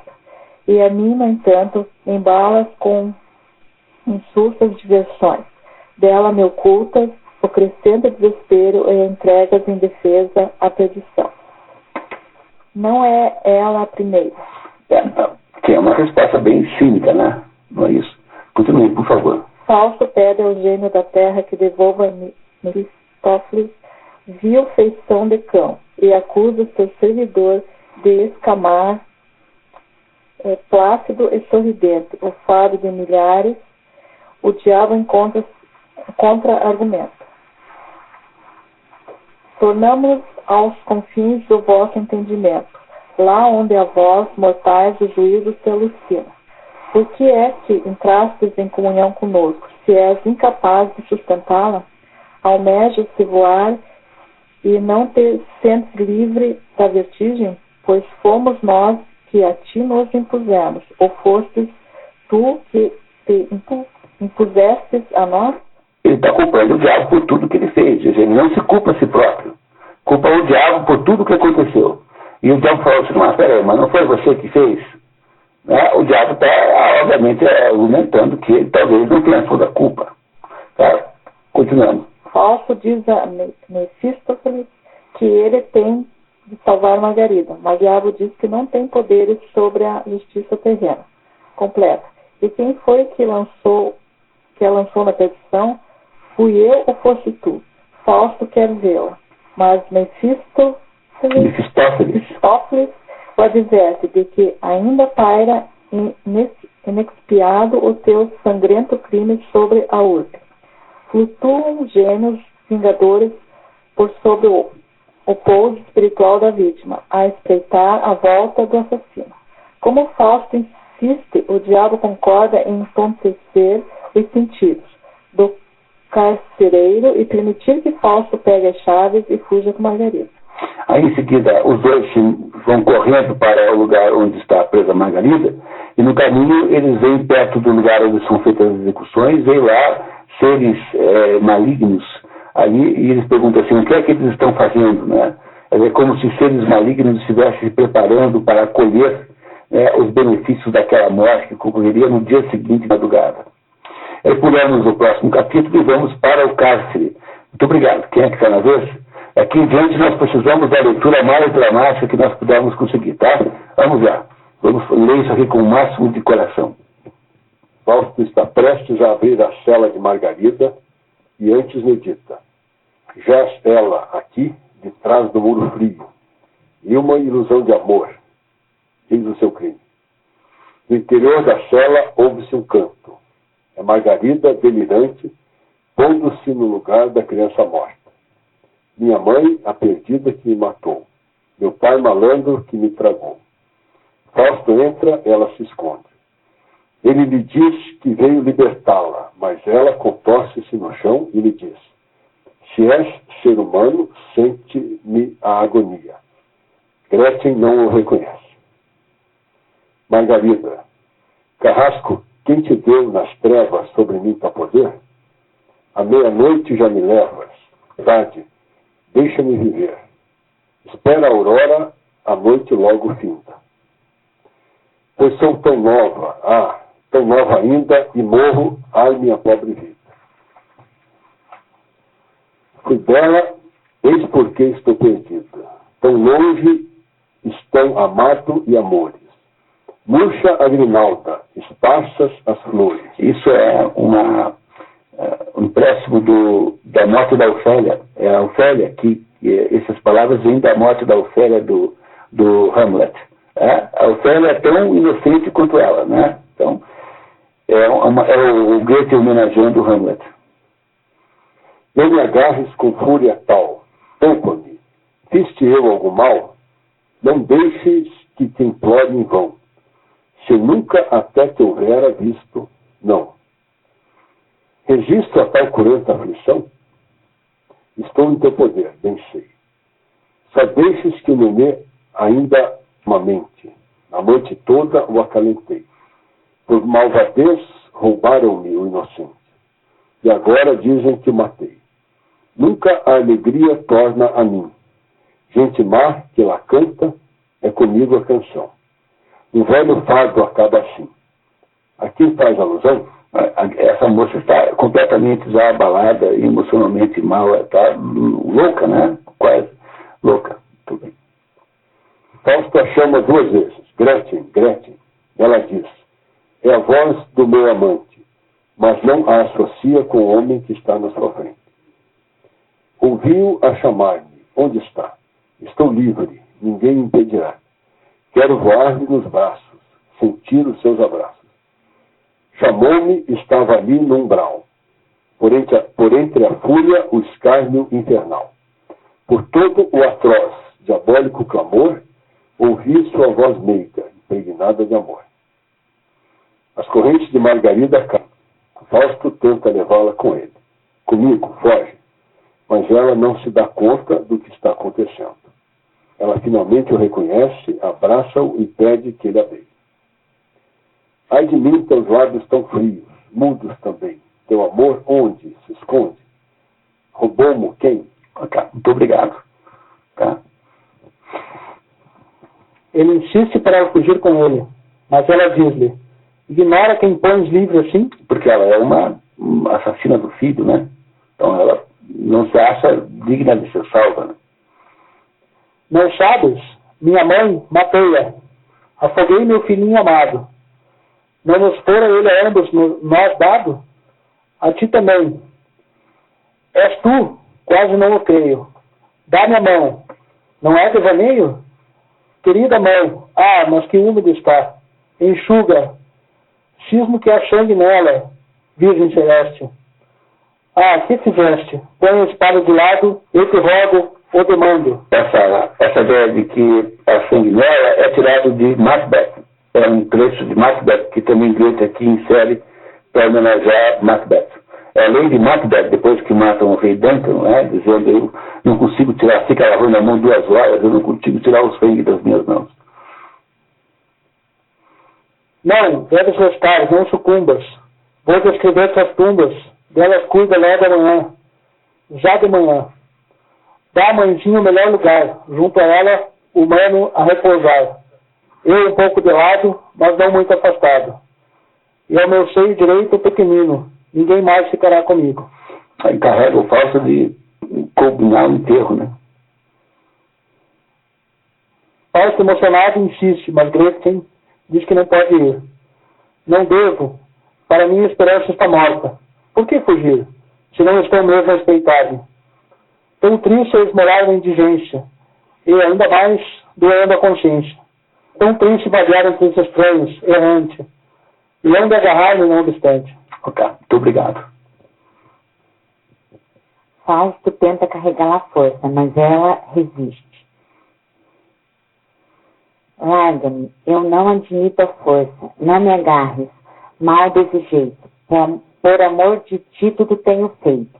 Como Fausto lhe diz que o dia está raiando, ela lamenta. Margarida, dia sim, é a alva, é o último dia. Meu dia de núpcias seria. Não digas que estivesse já congresso. Foi-se a esperança, a coroa tão linda. Hei de ver-te ainda, mas não na dança. O povo aflui, mudo se apinha, das ruas praça, reflui a massa. O sino toou, caiu a varinha, como me agarram e me atam, do solo me arrastam já a cruenta trava. Já sente cada colo, o gume que no meu se crava. Jaz, mudo, o mundo, qual dou. Ah, nunca tivesse eu nascido. Mefistófeles. Avante, ou tudo está perdido. Pausa fatal, não vacileis. Tremem os meus corcéis, a madrugada alvora. Margarida. Que surge do solo lá fora, ele é ele, vem repeti-lo. Quem busca no sagrado asilo, busca-me a mim. Aqui tem um pouquinho de problema de tradução também. O autor está falando em Heiligen Ort, quer dizer, o que ele vem fazer aqui nesse lugar sagrado. É isso que a Gretchen pergunta, porque ela não gosta do Mefistófeles, né? Fausto, tens de viver, Margarida, a ti me entrego, celeste poder. Vem, vem, ou com ela te abandono. Sou tua, Pai, no eterno trono. Salva-me, anjos, vós, hoste sublime. Baixa ao meu redor, cobri-me. Henrique, aterro-me contigo. Está julgada. Salva. Voz do alto, salva. Parece uma voz do alto que diz salva. Voz do alto, salva. Mefistófeles, a Fausto. Aqui comigo. Vamos embora, né? Desaparece com Fausto. Voz de dentro esvanecendo. Henrique, Henrique. E aí a Margarida foi morta. Foi. Henrique é o Fausto. A única pessoa que chama o Fausto de Henrique é ela. Ninguém mais.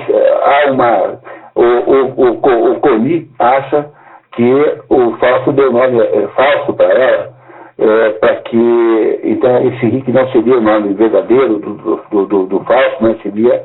Nós não sabemos qual é o primeiro nome dele, mas também há uma chance de que não seja assim, porque é possível que o Goethe se sentisse constrangido em usar o nome verdadeiro do Dr. Fausto, que é Johann, como é o nome dele, né? Então, o que vocês acharam dessa história? Nós vamos precisar de um pouquinho mais de tempo hoje, sabe, pessoal? Infelizmente, então, ela ficou muito grande o resumo, mas a gente em 20 minutos resolve, conversa um pouquinho sobre isso. Essa história impressionou vocês? Vocês acharam essa história interessante, forte? É uma história muito triste, se você pensar bem, muito comovente. E quando você lembra agora daquele primeiro verso que diz que, quando o diretor diz que iriam do céu passando pela terra, cairiam ao fundo do inferno, foi mais ou menos o que aconteceu. É um caminho para as profundezas. Como é que é essa história? O Dr. Fausto é um sujeito que está aí dividido entre... Ele diz com toda clareza: eu tenho duas almas, uma olha para cima, a outra olha para o mundo. Ele não conseguiu, na sua carreira de erudito, né, de escola, sei lá o que seria, não conseguiu entender nada do mundo. Ele, então, sente inveja das pessoas que vivem a vida real, concreta, como se ele não vivesse vida nenhuma, como se a vida dele fosse uma espécie de vida falsa, artificial, que não tem nenhum sentido, e ele pede aos céus que lhe deem uma nova vida. Aproveitando o seu pedido, aparece o diabo em pessoa, e o diabo diz a ele: olha, então, se eu posso te dar uma aposta, você quer viver a vida? Pois vamos viver a vida. E o Fausto, então, embora não acredite muito que isso possa ser uma coisa que vai funcionar, ele topa fazer um acordo com o diabo, acordo esse que só seria vencido pelo diabo se no dia em que ele, Fausto, admitisse que estava tudo muito bom. E quando o Fausto dissesse que estava muito bom, então o diabo teria vencido. Isso não aconteceu, não é isso? Aquela última fala do diabo que fala assim: vem comigo, Nós não sabemos se aquilo é uma demonstração do diabo achar que ganhou, ou se é apenas uma maneira do diabo tirar o Fausto da cena, porque eles precisam pegar os seus salvos mágicos e fugir dali, porque o sol já estava raiando e iria então haver a execução da Gretchen. Então tudo indica que o diabo não venceu essa luta ainda. Mas, por outro lado, se o diabo não venceu a luta, o que aconteceu aí foi um desastre total, porque morreu a família toda. Morreu a mãe envenenada pelo Fausto, não se sabe, não está claro no texto, se o tal do sonífero foi em versão do Fausto ou do Mefistófeles, mas um dos dois foi. Morreu o irmão, que foi assassinado covardemente pelo Mefistófeles, porque ele não teve chance de defesa. Morreu o bebê, filho do Fausto, e morre agora a Margarita no final. Reparem que é uma voz do céu que diz salva no final. E essa voz que diz salva é basicamente incompreensível sem a segunda parte do livro, porque é uma espécie de deixa que o Goethe faz para deixar o leitor intrigado com o que iria acontecer em seguida. Então, não é uma coisa que deva nos preocupar muito entender o sentido do Fausto, do salva, não, porque eu preferia contar para vocês a segunda parte completa, com todos os detalhes, na próxima vez. Mas qual é o coração dessa história? O coração dessa história não é o coração folclórico da venda da alma ao diabo. Porque a história de Fausto, que virou assunto de teatro de bonecos, é um folclore desse negócio que todo mundo faz, né? Todo mundo todo mundo está vendendo alma ao diabo o tempo todo. O que você não faria por uns 5 milhões de dólares? Que coisa você não faria? Uma vez o Jânio e eu conhecíamos uma pessoa, não vou citar o nome, que trabalhava numa entidade aqui de fomento ao desenvolvimento econômico. Nós perguntamos assim para ele uma vez, brincando, você faria uma coisa rara por não sei quantos mil dólares? Falou, por muito menos, mas por muito menos. Depois você vai lembrar da figura. Então, as pessoas não têm esses problemas aí que nós achamos que as pessoas têm, né? Eu perguntei uma fulana assim, você faria aquele negócio com o Robert Redford, daquele filme por $1 milhão? Falou, mas por muito menos, né? Se não quero nem pagar, eu topava, estava muito bom. Então, as pessoas têm essa coisa na sua existência de desejar coisas que não têm. Olha, o que o Fausto, na verdade, deseja? Ele não deseja as coisas assim, desse modo caricato. Eu quero ser presidente da República, então se eu conseguir ganhar a eleição, eu entrego a minha alma ao diabo. Ele não deseja uma coisa assim, não é? Ele deseja outra coisa. O que ele deseja, em última análise? Ele deseja viver. Ele quer ser um ser humano novamente. E por que ele tem a impressão de que ele não vive? Porque ele é um sujeito teórico. Ele vive num mundo de teoria. Ele vive olhando para o macrocosmo. Ele vive olhando para coisas que ele de fato não pertence. É como se a vida dele, como se a vida dele não pudesse, não existisse de fato. Ele tem, como qualquer ser humano, um componente humano, terrestre, que convive com um componente, digamos, transcendente, abstrato. E o que o Fausto quer é voltar a ter o seu componente terrestre, concreto, é ter uma vida real. Uma vida que ele nem imagina que possa ser uma vida somente boa. Sob esse ponto de vista, o que ele conseguiu foi o que o diabo entregou, o que ele pediu. Porque a situação que ele viveu aí no fim é uma situação amarga da vida. No entanto, ele pediu que pudesse até ser amargo, contanto que pudesse ser real. Percebam que esse diabo é um tipo muito interessante. Ele é às vezes, muito inteligente. Às vezes ele é bom, ele é um sujeito sincero, ele nunca mente. Ele é cínico e debochado. Seguramente, né? Cínico e debochado, ele é insensível e cruel. Mas isso não é um pouquinho, a própria condição humana não é um pouco assim?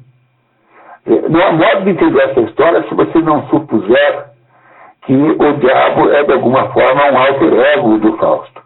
O que o Fausto está, na verdade, fazendo sob esse ponto de vista? Ele está deixando de focar a sua existência em transcendências que são abstratas, para voltar a ter sensibilidade dos seus próprios sentidos, sentir a própria vida, poder dizer eu, ele disse isso várias vezes, poder assumir a vida num contexto humano pleno. Mas isso acabando muito bem, né? Acabando muito mal, né? O que é a noite de Valpurgis, que nós infelizmente não pudemos ler inteira aqui? É a vida subordinada aos sentidos. É a vida subordinada às emoções, às sensações, é a vida completamente sinestésica, digamos assim, dos sentidos. Por que tudo acaba muito mal? Qual é o principal problema que tem aqui? Por que ele sabe viver a vida? Ele é um adolescente, não é um adolescente que faz uma coisa dessa. Não é um adolescente que tem esse comportamento. Não é? Ele é um homem de 60 anos, mas ele não tem nenhuma possibilidade de viver a vida com responsabilidade, com cuidado, porque ele se comporta como se fosse um adolescente. Ele vai lá, quer a bolsa de qualquer jeito, ele é mais malandro às vezes do que o próprio diabo.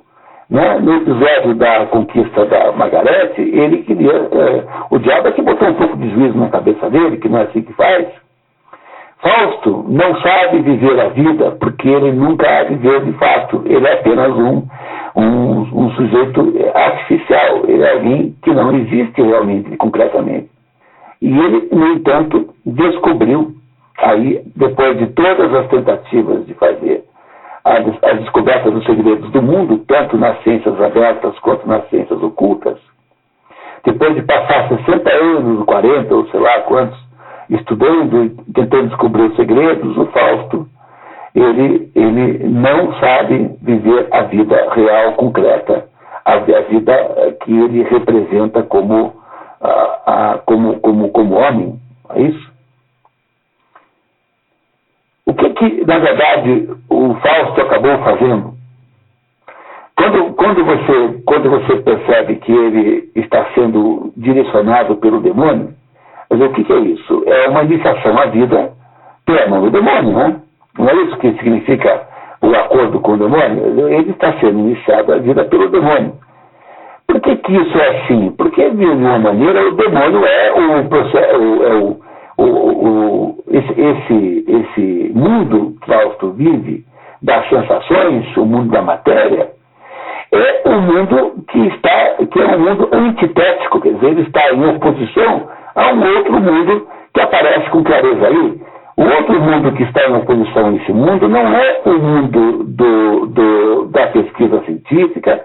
Qual é o mundo que está em oposição ao demônio, ao que o demônio representa simbolicamente?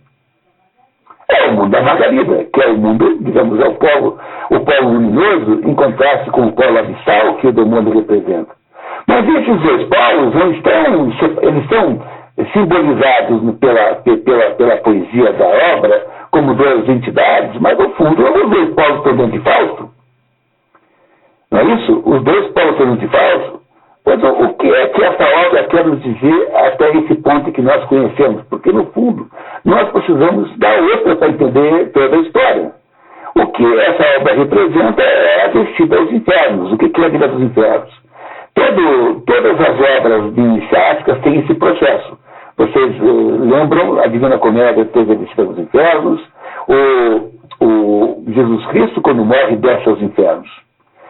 É como se a descida aos infernos fosse fundamental. O que Goethe está dizendo é que a descida aos infernos é fundamental para que se possa, na obra seguinte, na segunda parte, propor uma redenção. A redenção que Goethe irá encontrar para Fausto não é a nossa conversa de hoje, porque ela precisa de uma leitura do texto. Então a redenção não nos interessa. Nos interessa que até aqui o Goethe disse para o leitor que Fausto, conforme Deus havia previsto naquele prólogo, mesmo tentando, mesmo errando, iria de alguma maneira produzir o seu projeto, o projeto de Deus. Então, o que Fausto faz? Fausto vai, de fato, ao inferno, porque ele atirou perdeu-se no mundo mundano, ou seja, no polo terrestre, no polo mundano material, com uma inabilidade gigantesca. Ele, na verdade, desgraçou a vida da moça. Essa coitada dessa moça foi completamente desgraçada pela incapacidade de Fausto lidar com o assunto. Ele tem 60 anos, 70 anos, pode ter aparência menor, mas ele é um sujeito experimentado. Ele, apesar de ter esta vivência toda, ele não sabe o que fazer nesse mundo material. Esse mundo material ele perdeu-se no mundo material, e aí a história acaba com o diabo e Fausto fugindo da cena do crime. Se a cena do crime finalmente é a morte da Margarida, os dois fogem covardemente da cena do crime para reaparecer apenas na segunda obra. A Margarida, no entanto, para aumentar a intriga, tornar mais intrigante a segunda parte, é declarada já salva. Já a Margarida é inocentada de alguma maneira por alguma voz que é superior a essa que nós estamos dizendo.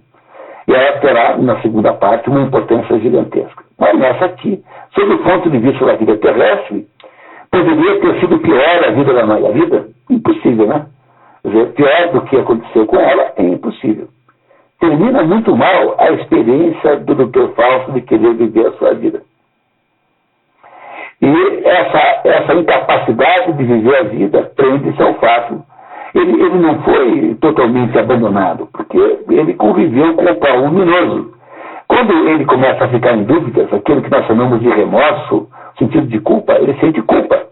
Então, aquilo é mais ou menos só é possível, porque, de alguma forma, Fausto está tentando agora mudar o seu foco. Percebo que o movimento dinâmico aqui fundamental é o seguinte: Fausto achava que existia, no começo da história, uma contraposição entre o mundo transcendente das ideias, da descoberta científica, da filosofia, da sabedoria, dos saberes ocultos, e o mundo material do homem que vai lá, faz um sanduíche, come, vive, cuida de uma vaquinha, da amada do rio. Era essa a oposição que havia no começo, não era?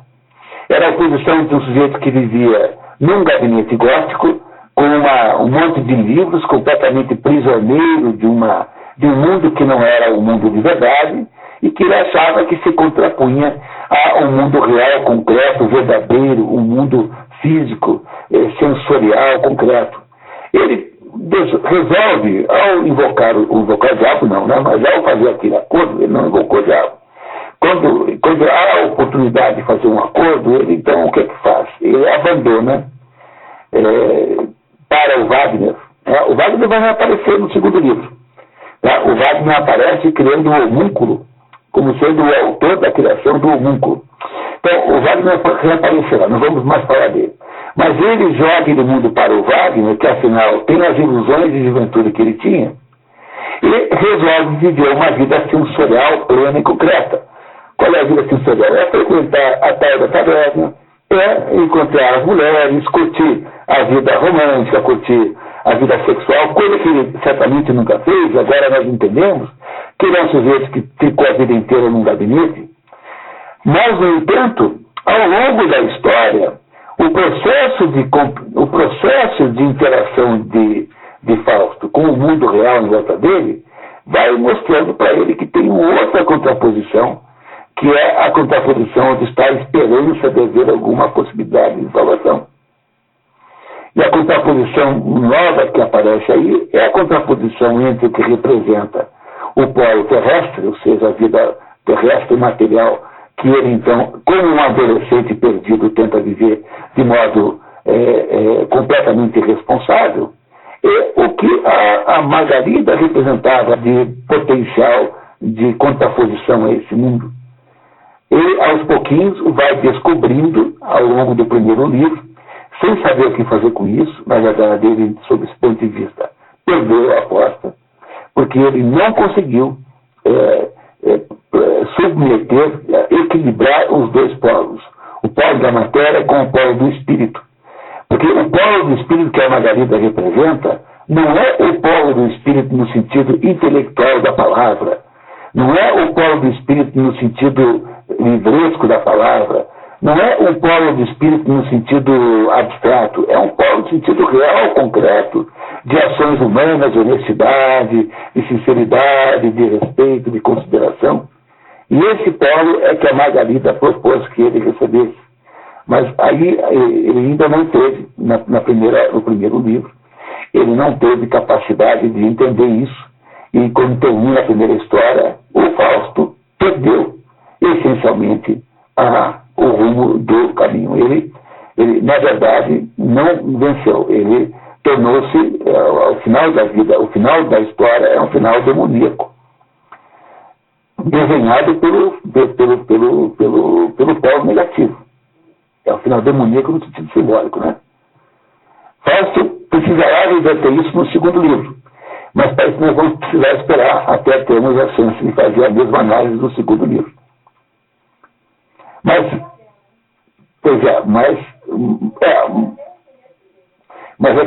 é que a gente não pode contar o final do segundo filme, da segunda parte. Então, tem que saber o que vai acontecer com Indiana Jones lá no tempo da perdição, só no final do livro. O que é fundamental entender é que se você não entende o que aconteceu com ele nesse livro, você não entende o que acontecerá no segundo. Porque o segundo livro, se esse livro é a história de uma queda, lembra? Do céu, passando pelo mundo para o abismo, o outro livro é a história de uma redenção. Que redenção é essa? Então, nós vamos esperar para entender. Porque a redenção do outro livro não é uma redenção cristã. É uma redenção no outro sentido de redenção, que era o que o Goethe queria nos contar. Mas vamos esperar um pouquinho, vamos ter que ter a paciência para esperar isso. A história fundamental desse livro que nós vemos é o desejo de Fausto de ser verdadeiramente um homem. É como se Fausto fosse um novo Adão. Compreenderam? O que Fausto representa aí é uma simbologia de um novo Adão.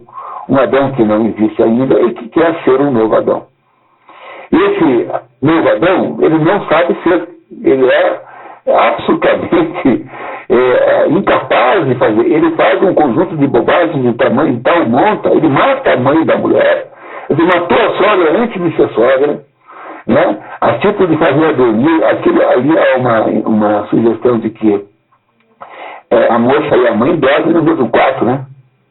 A sugestão que está ali implícita é que ele transava com a Margarida dentro do quarto da mãe. Então, ele faz tudo errado, como um adolescente incapaz de lidar com uma situação dessa, um adolescente completamente inexperiente, sem uma noção de responsabilidade da coisa, porque ele está pensando que a contradição é entre o mundo do livro e o mundo da farra. Quando a contradição não é entre o mundo do livro e o mundo da farra. E o desastre pelo qual ele passa é para ele aprender que a contradição não é aí, que é um outro polo de contradição, que é representado num ponto pela Margarida, que é uma espécie de polo luminoso, em que ali, digamos, o que a Margarida representa? Representa as qualidades humanas, as qualidades altas humanas que os homens são capazes, e o mundo dos desejos físicos, do mundo dos impulsos em que ele vive, representado simbolicamente pela amante de Walpurgis. Então, o que o Fausto precisa saber é como é que resolve esse problema. E esse problema ele só resolverá na segunda obra. Quando ele escreveu isso, ele já tinha uma ideia do que ele ia escrever na segunda. Apesar de que ele não estava muito entusiasmado para escrever a segunda parte. Mas o fato de que ele salva a Margarida, seguramente é uma indicação de que ele nos dá aí uma dica para compreender o que vai acontecer em seguida. Compreender o que aconteceu com a Margarida e com o Fausto irá nos deixar aí, será um benefício para o qual nós teremos que pagar aí uns 2, 3 meses de espera. Pois não. O diabo ganhou, porque o diabo faz apenas o papel de ser o instrutor, ele é o personal trainer sádico, entendeu? Entendeu o que o diabo faz? O papel do diabo é fazer o papel de personal trainer sádico. O diabo está fazendo o papel dele. O diabo, na verdade, é o Fausto. diabo é o alter ego do Fausto. Tudo que o diabo tem intrínseco do Fausto. Inteligência, honestidade, porque o Fausto é honesto com o Wagner.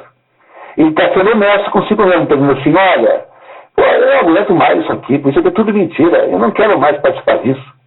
O que ele não tem, não é que ele seja falso. O falso é um sujeito incapaz de lidar com o mundo que ele acha que deve ter, que é o mundo da vida, porque ele não tem a menor ideia de como é que é assim. Ele precisou passar por essa experiência de ir ao inferno para poder ressurgir do outro lado, ressurreto, né? Do outro lado, a partir das experiências do segundo livro. O diabo fez o papel certo.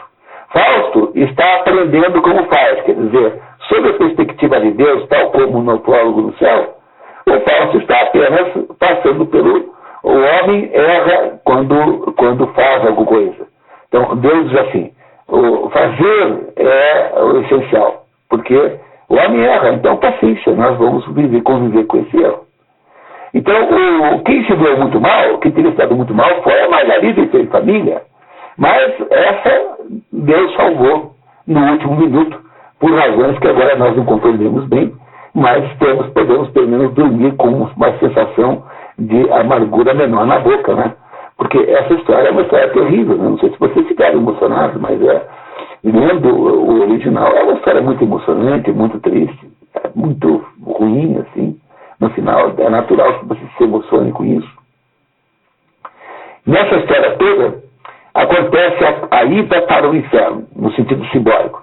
Como é que faz para ir para o céu? Aí o próximo livro vai nos contar isso, sob o ponto de vista de Goethe, obviamente. Embora passageiro, o tempo na Terra é bom. É o quê? O tempo na Terra, será que representou a queda? É o tempo que ele ficou ali, sabe? Depois quando ele viu todas as consequências, aí um pouquinho tempo que ele fez ali. Na vida real, Caminhar no jardim. Mas se compreende, Lindomar, que ele produziu uma distorção do que seja a vida real, você pode chamar de proletanismo, ou titanismo. Tá? O que o Fausto fez? Ele fez um titanismo. O que é o titanismo? Titanismo é uma espécie de impulso incontrolável para satisfazer os seus instintos sexuais, os seus instintos de natureza físicos, instintos de natureza econômica. O que é o titanismo? É aquele sujeito que quer ficar rico a todo custo e ele irá produzir qualquer espécie de desonestidade para produzir isso. O titanismo é o nome dessa experiência. O que o Fausto faz, na hora em que ele finalmente descobre que tem uma vida real para viver, ele age com essa vida de um modo absolutamente irresponsável e de um modo sem controle nenhum. Ele faz isso como se ele também pode chamar de prometanismo, porque prometanismo tem um sentido mais filosófico do que titanismo, titanismo tem um sentido mais de agressividade absoluta para conseguir os seus objetivos concretos e reais. É isso que o Fausto faz. Ele põe-se numa postura de inexistência de reflexão sobre aquilo que ele está fazendo, de perder a consciência. Ele só recupera a consciência quando entra a Margarida no processo e ele então começa a ficar com culpa. A culpa só existe quando você sente que aquilo que você fez estava errado. Ele passa então metade da história em dilema moral. O que é o dilema moral? O dilema moral é aquela incapacidade de decidir o que fazer. Qual é o dilema moral? É assim: se eu ficar com a Margarida, é tudo que eu quero, mas em compensação eu terei feito isso de modo ilegítimo e desonesto com ela. Não é esse o dilema moral? Pois o dilema moral é alguma coisa que só acontece dentro de você, porque o dilema moral nunca sai de fora para dentro. O dilema moral é alguma coisa que você tem no seu próprio coração. E o dilema moral só pode existir numa tensão entre opostos, porque se não houvesse tensão entre opostos, que dilema moral existiria? Os cachorros não têm dilema moral. Quando você brinca com o seu cachorro e fica com aquela cara de desmoralizada, não é porque ele acha que fez alguma coisa errada, mas é porque ele acha que você não ama mais, que você não gosta mais dele. É só por isso. O cachorro não tem culpa de ter fugido, entendeu? Não sente culpa porque fugiu e ficou uma semana perdido em Piraquara, entendeu? Até você descobrir o cachorro de volta. Entendeu? Ele não acha que seja uma coisa errada. Mas o que acontece aí é que quando o Fausto mete-se a ser titânico, mete-se a ser um sujeito, agora sim, agora eu vou botar para quebrar mesmo, porque agora eu sei o que é a vida. Agora deixei aqueles livros poeirados, tenho um corpo novo, sou um sujeito bonito. Agora é o seguinte, essa aqui eu quero para mim. Já faz a primeira bobagem com a Margarida logo na saída da igreja. E ele vai sendo aos pouquinhos convencido de que aquilo pode estar errado, quando ele se contrapõe ao Polo Luminoso. Porque se a Margarida fosse uma outra titânica, como ele, se fosse a Dercy Gonçalves, entendeu? Não teria dilema moral nenhum, sabe? Uma dupla muito boa. Não seria uma dupla ótima? O problema é que esse Sócrates adoraria, acho que seria perfeito. O interessante aí nessa história é a posição da Marta, porque a Marta representa a ponte entre a Margarida a ponte entre a Margarida e o Fausto. A Margarida precisa de alguém como a Marta, que é das suas relações e tem uma visão. E aqui, novamente insisto, que a simbologia de Marta, prima de Nossa Senhora, é que a Marta representa a ação e Nossa Senhora representa a contemplação. São as duas alternativas, com os dois contrastes. Então, é a Marta quem faz papel de alcoviteira. Acaba ela sendo a responsável pela associação dos dois, ela faz a ponte. E aí, então, quando a Marta funciona, finalmente Fausto penetra no mundo da Margarida e, do mesmo modo como ele obtém o resultado material sensual que ele queria, por outro lado, ao fazer isso, ele também é contaminado da culpa. Porque não é possível haver culpa se você não tiver uma polaridade moral.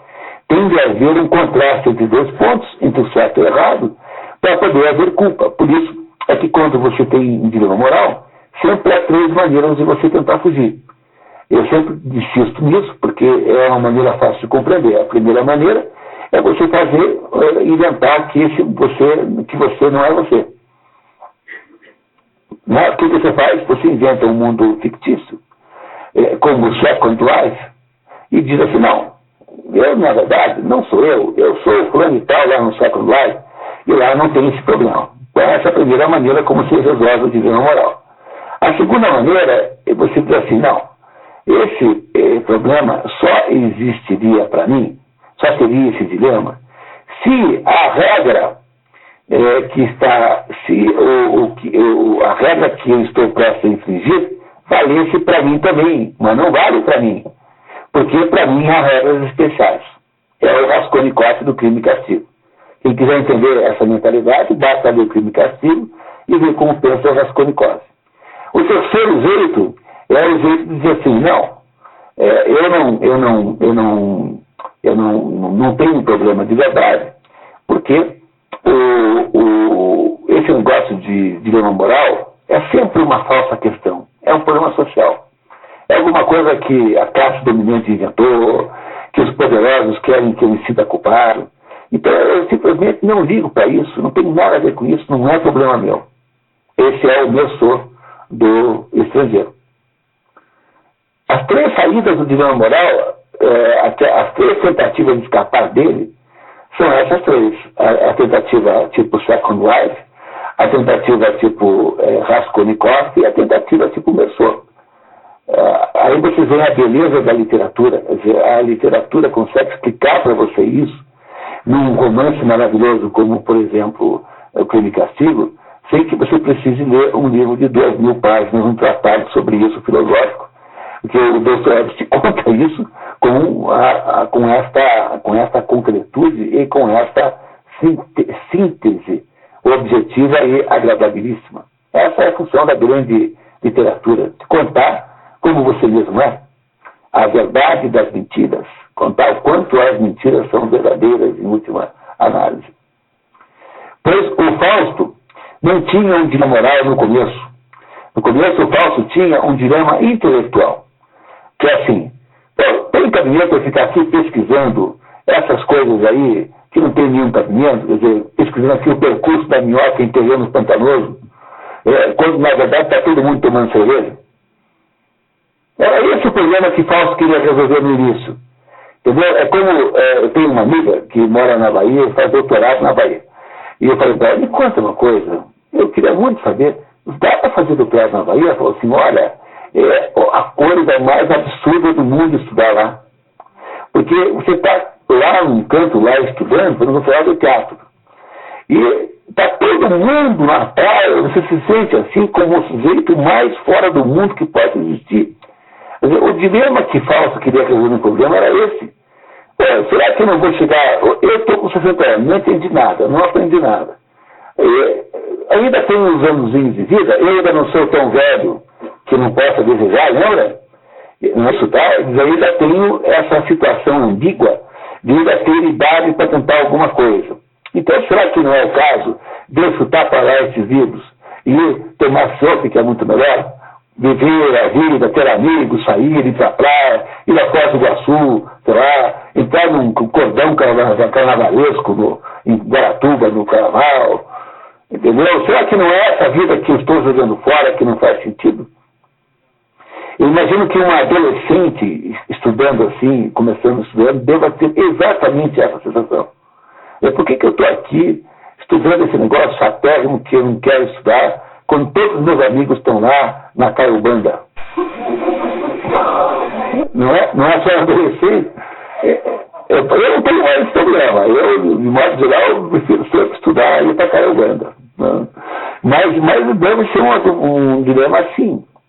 No entanto, o Fausto, quando cai na gandaia, ele percebe que o dilema verdadeiro não é ele. O dilema verdadeiro é o que eu faço com essa liberdade, o que eu faço como é que eu lido com essa situação do mundo real. Não pode ser isso aí? A Grécia seria uma figura mesmo? A Grécia representa mais do que um projeto humano, né? A Grécia representa alguma coisa que não é humano, que é espiritual. Tanto é que ela é salva por uma intervenção espiritual, no fim. O iluminismo é, no fundo, esse problema. O iluminismo é assim. Dentro do iluminismo, de que Goethe fez parte, o iluminismo alemão, né? Não francês, e a questão fundamental é essa, né? No fundo, é aquilo que Marx depois pergunta assim, se é para compreender o mundo ou se é para mudá-lo. Essa é a questão iluminista que Goethe está querendo debater aqui, com essas dúvidas sobre a contemplação e a ação.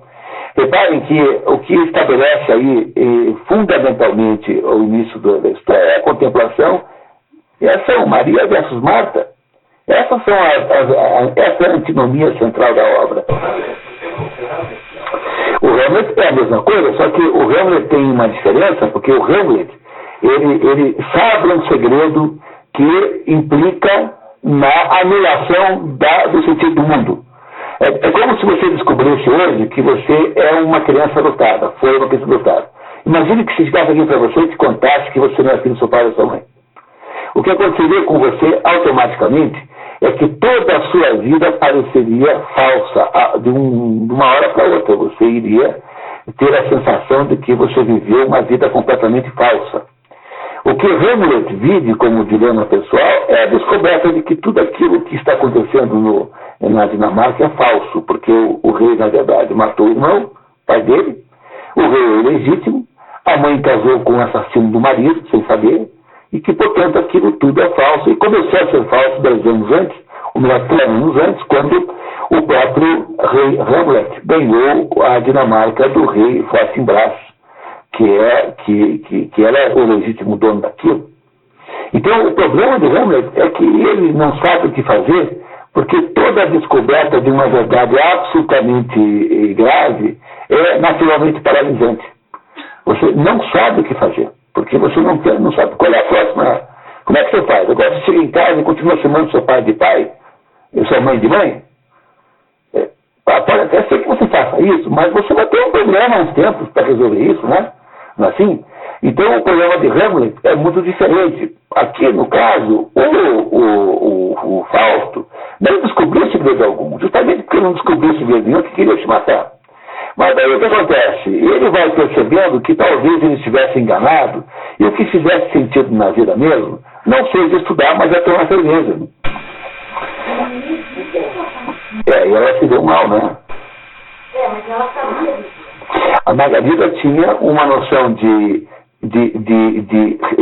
a Margarida é o modelo bom da história, porque a Margarida tem uma honestidade central com aquela vida. Ela não é uma pessoa que vê a vida dela como sendo uma oportunidade para a desorganização das coisas. Ela não está querendo compensar nada. A Margarida é basicamente enganada pela vida maligna. Né? O Mefistófeles, que é o aspecto maligno, né? O aspecto desonesto do Fausto, faz o quê? Aproveita-se da ingenuidade da Margarida para tapeá-la. Mas ele faz isso de modo completamente equivocado e acaba tudo dando errado, ou seja, o mundo todo destrói-se em torno dele por causa disso. Então, há seguramente aí na Margarida o polo positivo, não tem a menor dúvida disso. E o polo positivo que é sacrificado na descida. A descida para o inferno sacrifica o polo positivo. Por isso que vocês têm toda a legitimidade de dizer que no final há alguma espécie de vitória demoníaca. É como se o mal tivesse vencido. Mas como o demônio não é, na verdade, alguém que tenha poder de ganhar alguma coisa, porque o demônio está o tempo todo dizendo que ele não pode fazer coisas, né? Não pode com a justiça humana, ele não pode demonizar a Margarida diretamente, ele não pode isso, não pode aquilo, porque o demônio não é autônomo realmente, ele é apenas um personal trainer de desgraça. Né? Uma coisa assim. Tá? Então, no final do primeiro ato da peça, digamos assim, no primeiro momento, aparentemente o mal venceu. Ele irá encontrar alguma maneira de redimir as personagens. E essa redenção vai ficar para o segundo livro. Mas se vocês não entenderam que estou explicando, não vai lá para entender o segundo livro. Pois não, última pergunta lá. Eu não queria passar muito horário, vocês é que sabem. Eu tenho não tenho problema nenhum, tá? Tem um certo poder.